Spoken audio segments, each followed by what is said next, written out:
आप पढ़िए अहादीस की किताब में, अल्लाह के नबी अलैहिस्सलाम एक मौके पर 20 ऊँटनियां लेकर आए। 20 ऊँट का तज़किरा मिलता, ऊँटनी नहीं, लेकिन वहां पर ऊँटनी का तज़किरा। वधु मन तो क्या बोलते हैं, प्रेग्नेंट ऊँटनियां। वधु मन तो दिवीर दश वर संहारथश देव इजहेट देव इस्माना उपस पुरुष।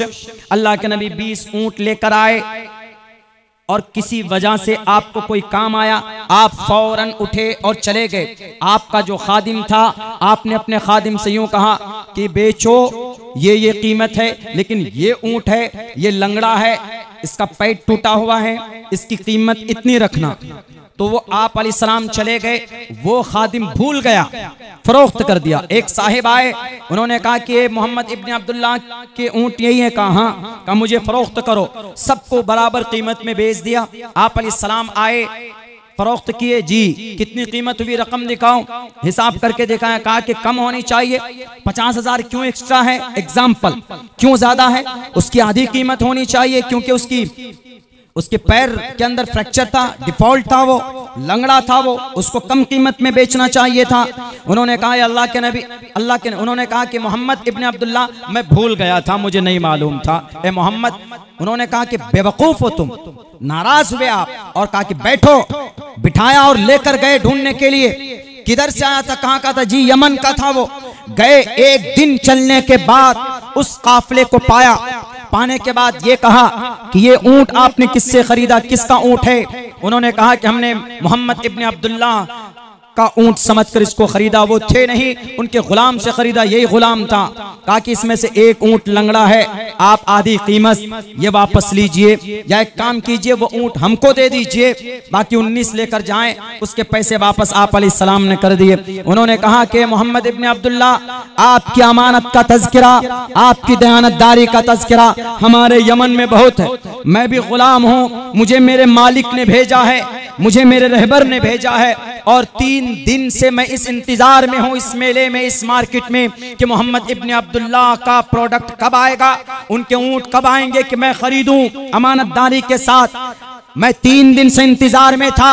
आज वो लोग तिजारत में महान माने जाते हैं जो झूठ बोलता हो, जो बेईमानी करता हो।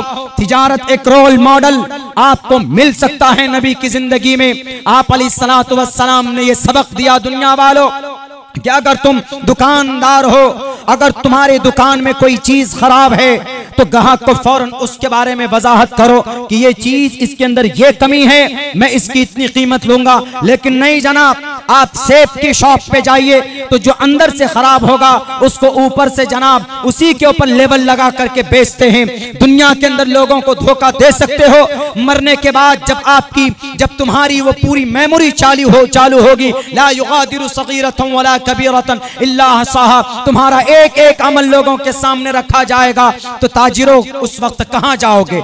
अल्लाह के नबी की जिंदगी से हमें यह सबक मिलता है, अगर हम तिजारत करें या कोई जमीन फरोख्त करते हैं या कोई दूसरी दुनियावी चीज हम फरोख्त करते हैं या रियल एस्टेट का काम करते हैं या कोई परचून की शॉप चलाते हैं या कपड़े की दुकान करते हैं या मोबाइल की दुकान करते हैं, तो अमानतदारी होनी चाहिए, दयानतदारी होनी चाहिए। मोहम्मद रसूलुल्लाह की जिंदगी के अंदर हमें अमानतदारी मिलती। आज जो झूठ बोलता है, जो एक दूसरे के शेयर को खरीद कर दूसरों को सड़कों पर लाकर खड़ा कर देता है, यह निजाम नबी के जमाने में नहीं था, बल्कि आप अमानत के तौर पर लोगों का दिल जीता था। आपने लोगों के कंपनियों को खरीद कर नहीं, गलत तरीके पर, यह निजाम नहीं था, सूद था और इंटरेस्ट का।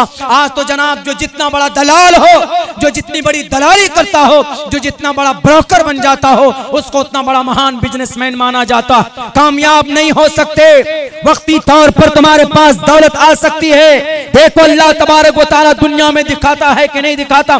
बड़ी बड़ी कंपनियों की दिवालियां निकल जाती, 9,000 करोड़ रुपए की कंपनी है, 9 महीने लगते हैं उनके ओनर को जमीन सड़क पर आने के लिए। क्यों? क्योंकि गैर अमानत तौर पर बेईमानी करके वो उस जगह तक पहुंचते हैं। अमानतदारी के साथ कोई भी काम कीजिए, छोटा काम कीजिए, दिन में 100 रुपए कमाइए, 500 रुपए कमाइए, इंशाअल्लाह तबारक व तआला अल्लाह उसी के अंदर आपको बरकत देगा और सुकून की जिंदगी देगा। आप अलैहिस्सलातु वस्सलाम ने कहा कि भैया पैसे लो और वो ऊंट दो। आप देकर लेकर आ गए, वो आदमी कुछ नहीं बोला। उसका फायदा कब हुआ? जब आपको नबूवत मिली, जब नबूवत की खबर उसके मालिक और उस गुलाम को पहुंचती है, तो सबसे पहले गुलामों में, ताजिरों में वही शख्स चुपके से आकर मोहम्मद रसूलुल्लाह की सदाकत का ऐलान करता है मोहम्मद के सामने, ए मोहम्मद, आप जिस पैगाम का दावा कर रहे हैं वो बिल्कुल सच है। मैं आपके हाथ पर ईमान लाता हूं और मैं आपको सपोर्ट करता हूं। क्यों? क्योंकि आप कभी झूठ नहीं बोलते। आपके इस अमल से आजकल हम लोग क्या करते हैं, अगर कोई खराब चीज हो बेच देते हैं। बाइक हो, खराब हो, इंजन कमजोर हो और किसी को 20-25 हजार में बेच देते हो तो समझते अच्छा हुआ, चला गया, वो बेवकूफ बन गया। हम समझते हैं कि we are intelligent, we are sharp mind, because I solve out my bike to the other person. हम उसी को कामयाब समझते हैं। नहीं, मोहम्मद रसूलुल्लाह की जिंदगी ऐसी नहीं। अगर तिजारत हम चाहते हैं, ताजिर, मोहम्मद की जिंदगी में भी हमको वो पैगाम और वो मिसाल और वो असबाक हमें मिलते हैं मोहम्मद रसूलुल्लाह की जिंदगी।